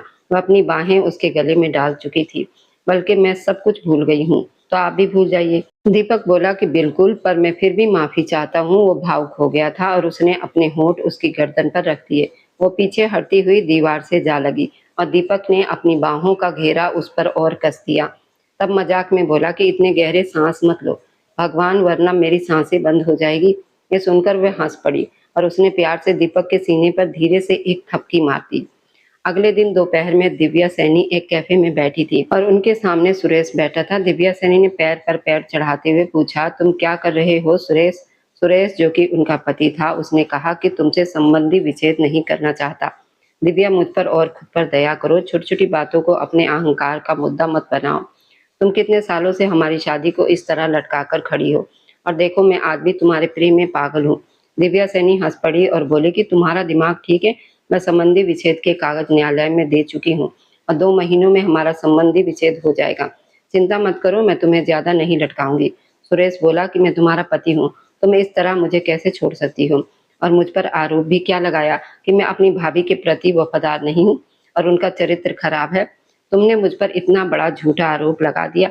कभी सोचा है मेरे दिल पर क्या गुजरेगी? दिव्या सैनी ने कहा, मुझे कुछ नहीं सोचना, तुम बस पूरा करते जाना। सुरेश ने पूछा, क्या तुम्हें मुझ पर दया नहीं आती? हमारे प्रेम पर तरस नहीं आता? दिव्या सैनी तपाक से बोली कि ध्यान रहे, हमारे नहीं सिर्फ तुम्हारे प्रेम पर, मेरा प्रेम तो कब का खत्म हो चुका है, क्योंकि तुमने वह नहीं किया जो मैं चाहती थी।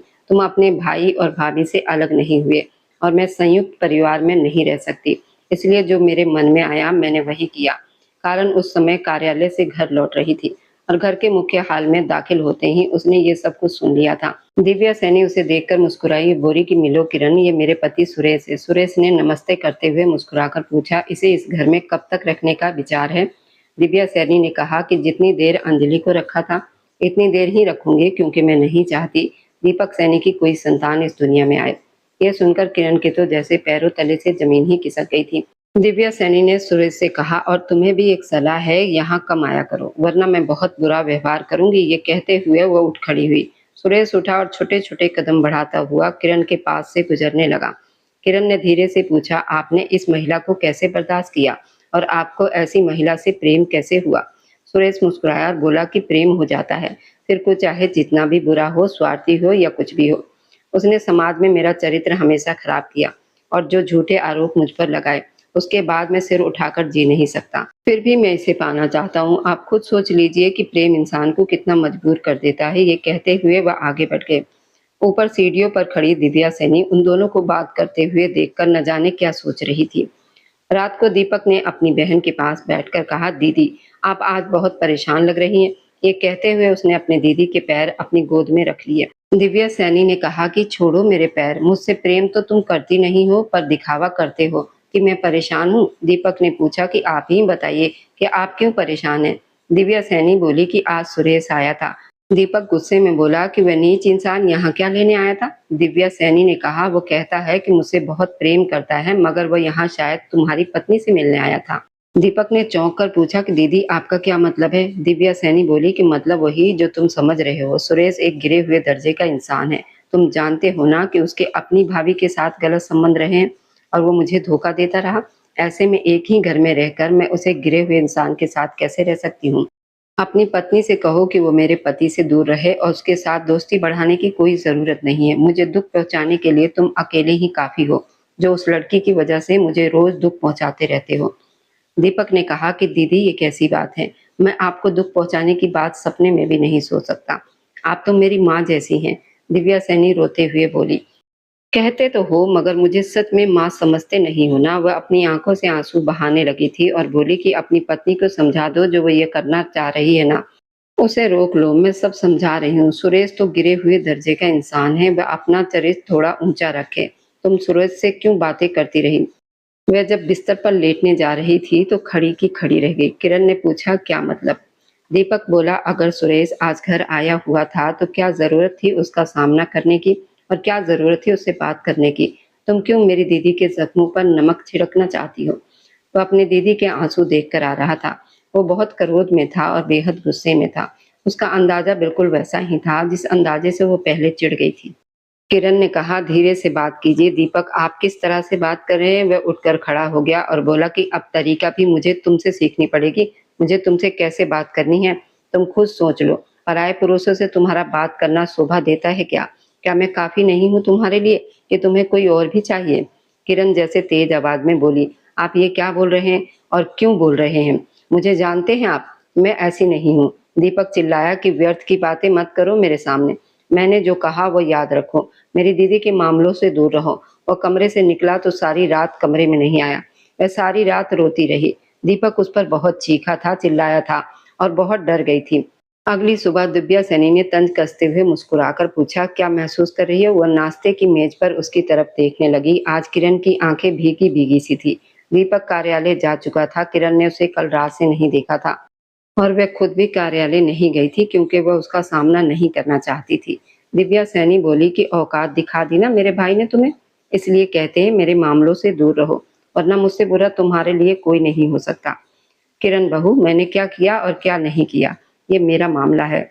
सुरेश कैसा है या अंजलि के साथ क्या हुआ, इन सब मामलों में पड़ने की कोई ज़रूरत नहीं, वरना मैं तुम्हारे साथ क्या करूँगी ये तुम सोच भी नहीं सकती। अंजलि का तो सिर्फ़ संधि विच्छेद करवाया था ना मैंने, तुम्हें तो मैं कहीं का नहीं छोड़ूँगी। ये सुनकर किरण की आँखें भीग गईं और वह अब सचमुच बहुत डर गई थी।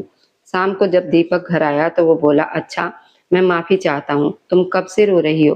किरण बोली कि यानी आपका यही काम है, मेरा दिल दुखाएँगे फिर मुझसे क्षमा माँग लेंगे और मैं क्षमा कर दूँगी क्योंकि मैं आपकी पत्नी हूँ ना। अगर मैं ऐसा व्यवहार आपके साथ करती तो आपके चरित्र का अपमान करती, आपके अस्तित्व को बेकार समझती और फिर इस तरह घुटनों के बल बैठकर क्षमा माँग लेती, तो क्या आप मुझे क्षमा कर देते? देखिए, मैं बार-बार क्षमा नहीं करूँगी। अगर मैं एक बार चली गई ना तो कभी लौट कर नहीं आऊँगी। मेरे साथ वैसे भी किसी ने अच्छा नहीं किया। मैं शादी नहीं करना चाहती थी, मगर ज़बरदस्ती शादी कर दी गई। मैं आपको नहीं जानती मगर फिर भी मेरी शादी आपसे हो गई। दीपक उसके हाथ थाम चुका था और अचानक उसके आँसू साफ करते हुए उसने उसे अपने सीने से लगा लिया था। दीपक को वह आँसू अपने दिल पर गिरते हुए महसूस हुए।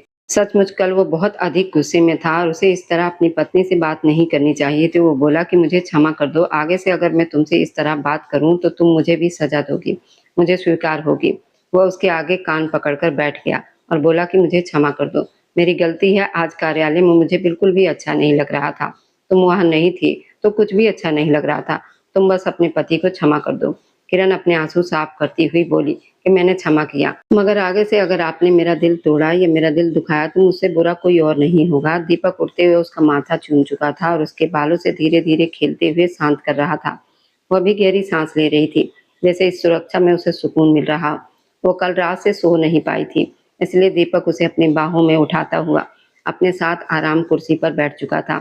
आराम कुर्सी को धीरे-धीरे हिलाते हुए वो उसका सिर थपथपा रहा था। वो बच्चों की तरह उसकी गोद में सो गई थी और वह ध्यान से उसका चेहरा देख रहा था। उसके बालों की लटों को हटाते हुए उसके गालों पर उंगलियां फेरकर वह जैसे उसे सुख दे रहा था और अपनी गलती का प्रायश्चित कर रहा था।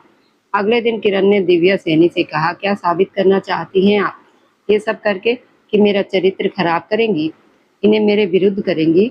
वो मेरे पति हैं और एक दिन आपकी बातों में आ जाएंगे तो अगले दिन मेरे सामने झुके हुए होंगे।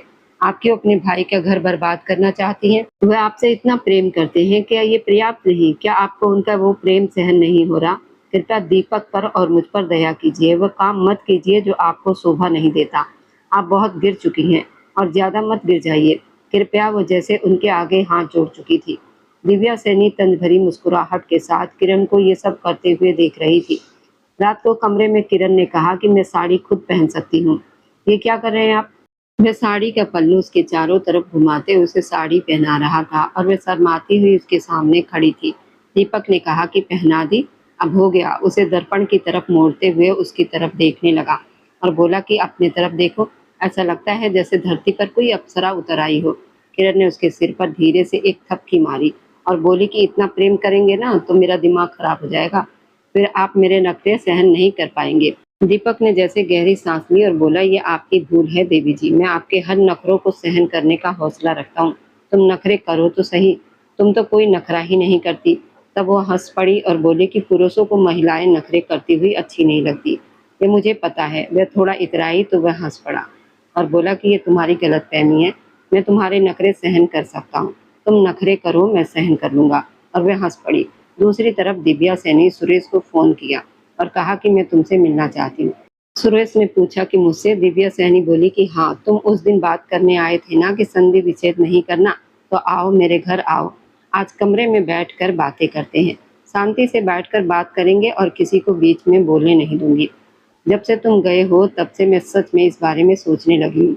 दिव्या सैनी ने फोन काटते हुए दर्पण में अपने बाल संवारे और मन में सोचा कि तुम्हें मैं बताती हूँ कौन सी चीजें शोभा देती है। किरण अपने कार्यालय में बैठी हुई थी जब उसका फोन बजा। दीदी का नंबर देखकर उसका मुंह बन गया था। उसने फोन उठाकर कहा कि नमस्ते दीदी।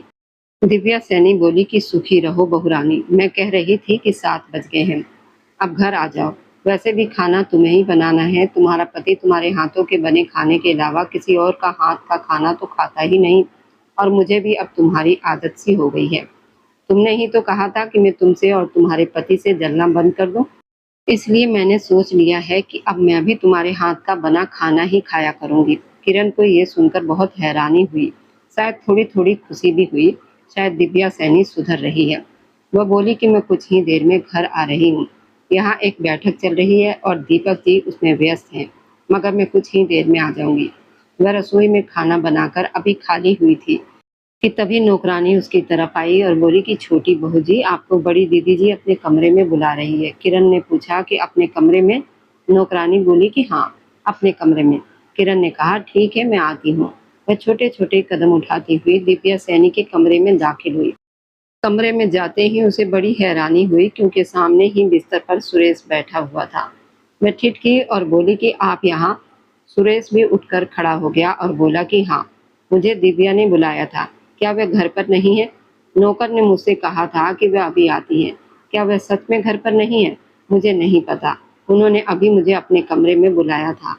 वे अभी बात ही कर रहे थे तभी किरण को एहसास हुआ कि पीछे से दरवाजा किसी ने बंद कर दिया है। वह पलटी और उसने दरवाजा खटखटाया, मगर कोई नहीं खोल रहा था, जैसे उसके दिमाग में खतरे की घंटी बजी हो। परेशान तो सुरेश भी हो गया था। दीपक रात को 9:30 बजे घर वापस आया और उसके पिताजी भी उसके साथ ही घर में आए। यानी दिव्या सैनी सचमुच घर से बाहर बैठकर घर में षड्यंत्र रच रही थी। उन्होंने पूछा कि इतनी देर से घर वापस आए हो, तुम्हारी पत्नी कहाँ है? वह साथ नहीं आई? दीपक ने कहा कि वह तो बहुत पहले ही घर आ गई थी।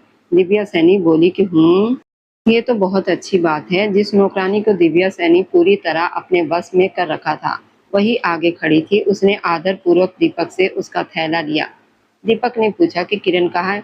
नौकरानी बोली कि भैया जी, वह जैसे हिचकिचा रही थी और दिखावा बहुत अच्छे से कर रही थी। दिव्या सैनी पीछे खड़ी तंज भरी मुस्कुराहट के साथ उसका नाटक देख रही थी।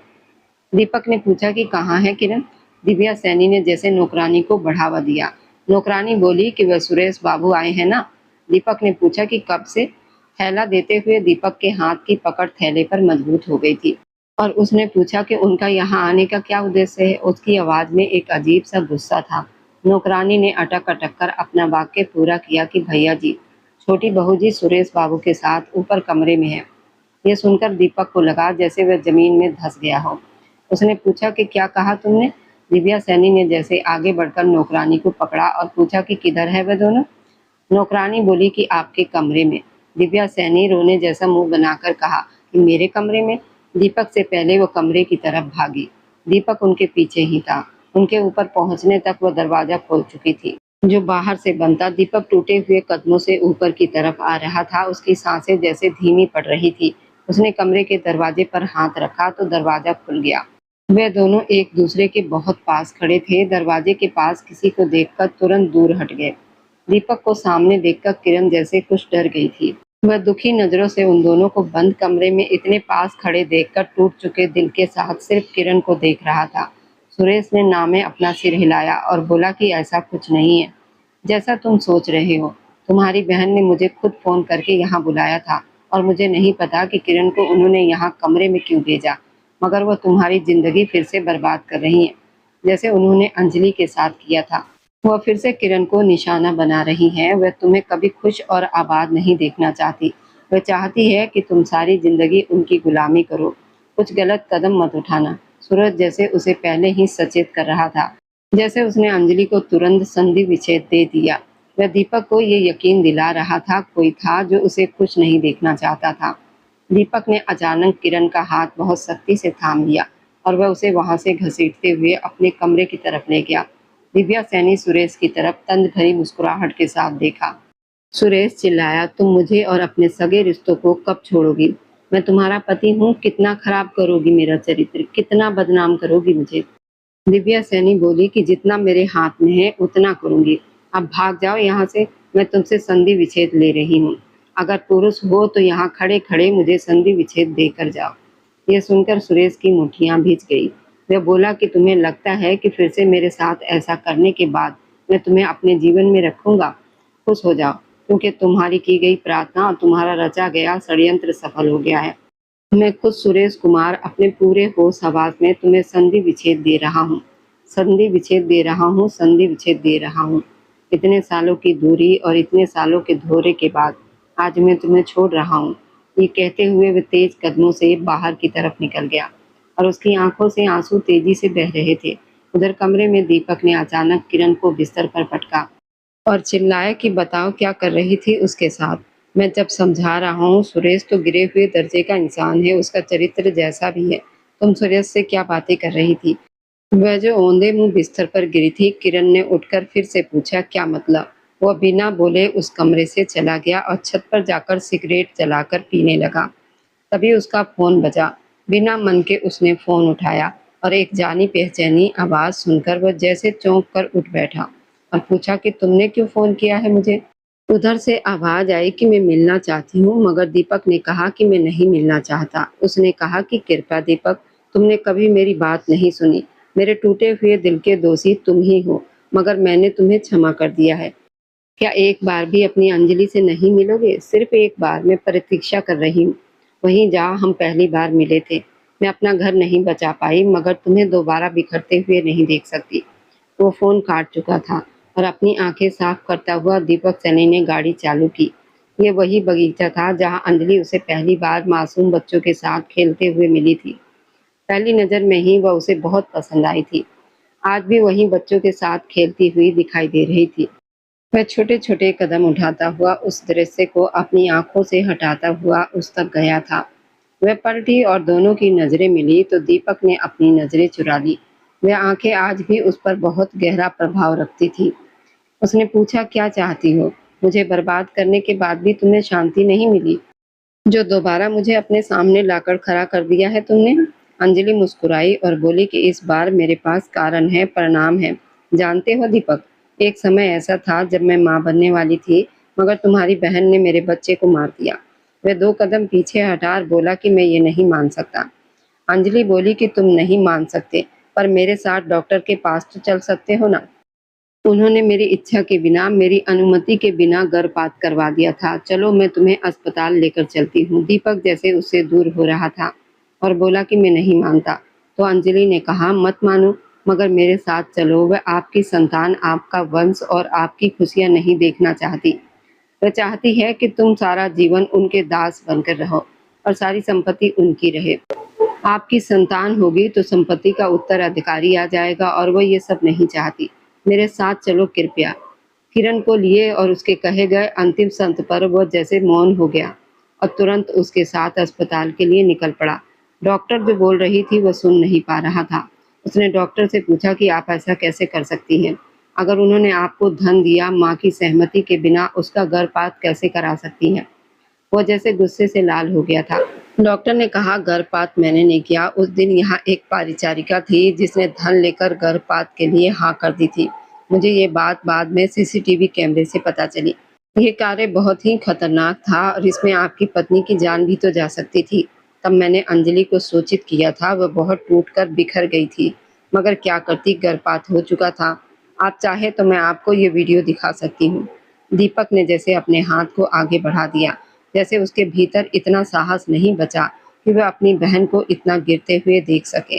वे दोनों बाहर एक खाली बेंच पर बैठे थे। अंजलि ने उसके हाथ पर हाथ रखा और कहा कि रोने से कुछ नहीं होगा, हमारा जीवन तो बर्बाद हो चुका है।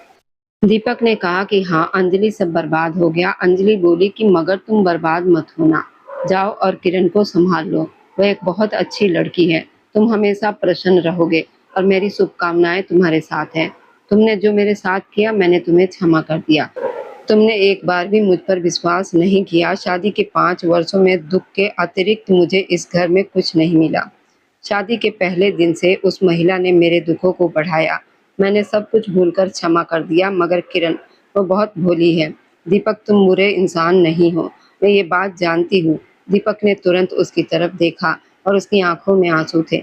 उसने पूछा कि तुम मुझे कभी क्षमा नहीं कर सकती ना? उसने कहा कि मैं कर चुकी हूँ। दोनों की आंखों में आंसू थे, मगर समय बहुत आगे निकल आया था। घर वापस आने पर दिव्या सैनी किरण से चिल्लाकर बोली कि यहाँ बैठी कमरे में क्या कर रही हो? निकलो यहाँ से। किरण बोली कि छोड़िए मेरा हाथ, मैं नहीं जाऊंगी जब तक दीपक जी खुद मुझे यहाँ से नहीं निकालते। मैं कहीं नहीं जाऊंगी। दिव्या सैनी चिल्लाई कि तुम्हारी इतनी हिम्मत कैसी हुई कि मेरे ही पति के साथ मेरे ही कमरे में बात करो? भाग जाओ यहाँ से। वह उसे हाथ से पकड़कर मुख्य हॉल तक घसीटती हुई ले आई थी और न जाने क्या क्या अपशब्द बोले जा रही थी। तभी दीपक घर में प्रवेश करता हुआ दिखाई दिया। अपनी दीदी को इस तरह किरण को घसीटते हुए देखकर दीपक सैनी को बहुत भारी क्रोध आया था। दिव्या सैनी की जब अपने भाई पर नजर पड़ी तो वह तुरंत कहने लगी कि निकालो इसे घर से बाहर। तुम चले क्यों गए थे? इसे दंड क्यों नहीं दिया? दीपक ने किरण का हाथ उनकी पकड़ से छुड़ाकर अपने हाथ में लिया और उसने कड़क आवाज में पूछा कि मेरी पत्नी का हाथ थामकर उसे इस घर से निकालने वाली होती कौन है आप?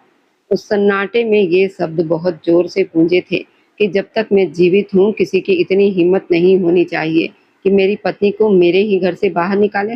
आप होती कौन है मेरे जीवन का निर्णय स्वयं लेने वाली? होती कौन है मेरा जीवन इस तरह बर्बाद करने वाली? मैं आपसे आपका हिसाब नहीं मांगता, मुझे बस ये बता दीजिए कि मेरी संतान को मारते हुए क्या आपको मुझ पर थोड़ी भी दया नहीं आई थी? ये ऐसी बात नहीं थी जिसे सुनकर दिव्या सैनी के होश ना उड़ जाते। उस महिला के होश उड़ गए थे और वह हकलाते हुए बोली कि तुम ये क्या कह रहे हो? मैं ऐसा कैसे कर सकती हूँ? दीपक चिल्लाया कि बताइए ना, किस किस तरह से अंजलि को दुख पहुंचाया, किस किस तरह से मुझे उससे दूर किया, बोलती क्यों नहीं है आप? और किरण, वह तो आपकी ही पसंद थी ना, उसमें क्या दोष है? क्या आपको ये दिख रहा है कि मुझे किरण से प्रेम हो गया है, इसलिए आपको ये बात सहन नहीं हो रही? प्रेम शब्द को सुनते ही किरण ने अचानक उसकी तरफ देखा था और ये खुलासा उस पर पहली बार हो रहा था। दीपक बोला कि मैं बहुत कुछ सहन कर चुका हूँ, अब ये सहन नहीं करूँगा। ये सब कुछ ओम प्रकाश सैनी सुनते हुए सीढ़ियों से नीचे उतर रहे थे। दीपक ने कहा, मुझे नहीं पता अब आप इस घर में रहेंगी या मैं और मेरी पत्नी, क्योंकि जो आपने मेरे साथ किया है मैं उसे कभी क्षमा नहीं कर सकता। दिव्या सैनी चिल्लाई कि तुम मुझे घर से निकालोगे, अपनी माँ जैसी दीदी को? दीपक बोला कि आप माँ कहलाने के योग्य नहीं हैं। आपने तो अपने और मेरे संबंध की पवित्रता को भी नहीं देखा। मैंने माँ माना था आपको। दीदी माताएं अपनी संतान की खुशियों की हथियारी नहीं हुआ करती। ये मुख्य द्वार है। अगर आप चाहती हैं कि मैं हाथ पकड़कर आपको इस घर से बाहर करूं तो ठीक है, मुझे कोई आपत्ति नहीं है। मैं निकाल देता हूं, मगर मैं इतना नीचे नहीं गिरना चाहता। इसलिए चाहता हूं कि आप खुद यहाँ से चली जाएं। वह अभी भी विरोध कर रही थी, चीख रही थी, चिल्ला रही थी। तभी ओम प्रकाश सैनी की आवाज गूंजी कि चली जाओ यहाँ से। मैंने कहा ना कि चली जाओ यहाँ से। मैंने बचपन से तुम्हारी हर आदत को, तुम्हारे हर ढंग को तुम्हारा लाड प्यार समझकर कुछ नहीं कहा। मगर दिव्या, तुम तो मेरे ही बेटे की, अपने ही भाई की खुशियों की शत्रु बन गई। उनकी आवाज में बहुत दुख था और टूटन थी। उन्होंने कहा कि चली जाओ इससे पहले कि मैं कुछ और कठोर वचन कह दूं। ये देखो, मैं तुम्हारे आगे हाथ जोड़ रहा हूँ। आज के बाद मेरे बच्चों के जीवन में अगर तुमने विघन डाला तो तुम्हारे पिता से बुरा तुम्हारे लिए कोई और नहीं होगा। ये कहते हुए वह रुके नहीं। वह दिव्या सैनी का हाथ पकड़ चुके थे और सख्ती से उन्हें घर से बाहर निकालते हुए उन्होंने उनकी तरफ देखा और कहा कि तुम कहीं भी रहो दिव्या, मगर इस घर में नहीं रहोगी। दिव्या रोते हुए बोली कि पिताजी, आप मुझे खुद से दूर करेंगे? इस तुच्छ लड़की के कारण आप लोग मेरे साथ ऐसा कर रहे हैं। वह अभी तक किरण को नीचा दिखा रही थी। ओम प्रकाश सैनी बोले कि मैंने कहा ना, यहाँ से चली जाओ दिव्या। उसके पिता ने फिर से उसके आगे हाथ जोड़ दिए थे और वह रो भी रहे थे कि मुझे और अधिक मत झुकाओ, चली जाओ। न जाने क्यों वह लड़खड़ा गए थे। पिता के शरीर की लड़खड़ाहट को महसूस करते हुए और उनके जुड़े हुए हाथ देखकर शायद दिव्या सैनी का दिल पिघल गया था। मैं उनका हाथ थामकर रोने लगी और बोली कि पिताजी, ये क्या कर रहे हैं आप? मैं आपके बिना नहीं रह सकती, मैं क्षमा मांग लूंगी और आगे से ऐसा कुछ नहीं करूंगी। वह जैसे प्रार्थना करते हुए बोले कि चली जाओ यहाँ से दिव्या। कृपया, ना चाहते हुए भी दिव्या सैनी ने अपने कदम पीछे खींच लिए। उनके बुरे कर्मों का दंड जैसे उन्हें मिल गया था। पिता ने बेटी को छोड़ दिया था और भाई ने दीदी को छोड़ दिया था, जिन्हें वो माँ कहता था, क्योंकि वह किसी भी रिश्ते की परिभाषा पर खरी नहीं उतर पाई थी। उनके जीवन में ये अकेलापन ही उनका दंड था और अपने सगे संबंधों ने उनके बुरे कर्मों के कारण उन्हें छोड़ दिया था। कमरे में आकर दीपक ने किरण से कहा कि बैठो, पानी पियो और शांत हो जाओ। अब तुम नहीं रोओगी, मैं हूं ना। मुझ पर विश्वास कर सकती हो, तुम चाहो तो मुझे दंड भी दे सकती हो। आज से जो कुछ भी है वो सब तुम्हारा है। मुझे क्षमा कर दो, मैं थोड़ा क्रोध में था। अगर तुम इस क्रोध में मुझे ना संभालती तो न जाने क्या हो जाता। मैं बहुत भाग्यशाली हूँ कि भगवान ने तुम्हें मुझे सौंप दिया। वह उसके दोनों हाथ थामा हुआ था, उसके पास बैठ गया था और रोते हुए बोला कि मैं तुम्हें बहुत चाहता हूँ, बहुत ज्यादा। मैंने दीदी से बहुत प्रेम किया था। मैं बहुत छोटा था जब माँ का देहांत हो गया था। उन्होंने ही एक तरफ से मुझे पाला। मुझे पता नहीं चला कि वह कब अपने ही भाई की खुशियों की शत्रु बन गई। शायद ये सब तब आरंभ हुआ जब मैंने प्रेम विवाह किया था। अंजलि उन्हें पसंद नहीं थी।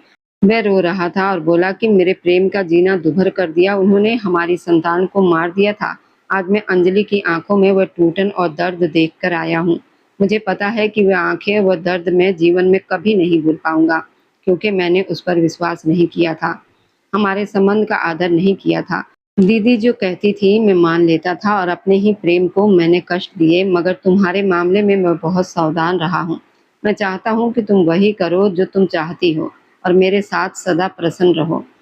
वह उसके गाल पर हाथ रख चुका था और बोला कि मैं तुम्हें कोई दुखद जीवन नहीं देना चाहता, मैं तुम्हें सुंदर स्मृतियां और खुशियां देना चाहता हूँ।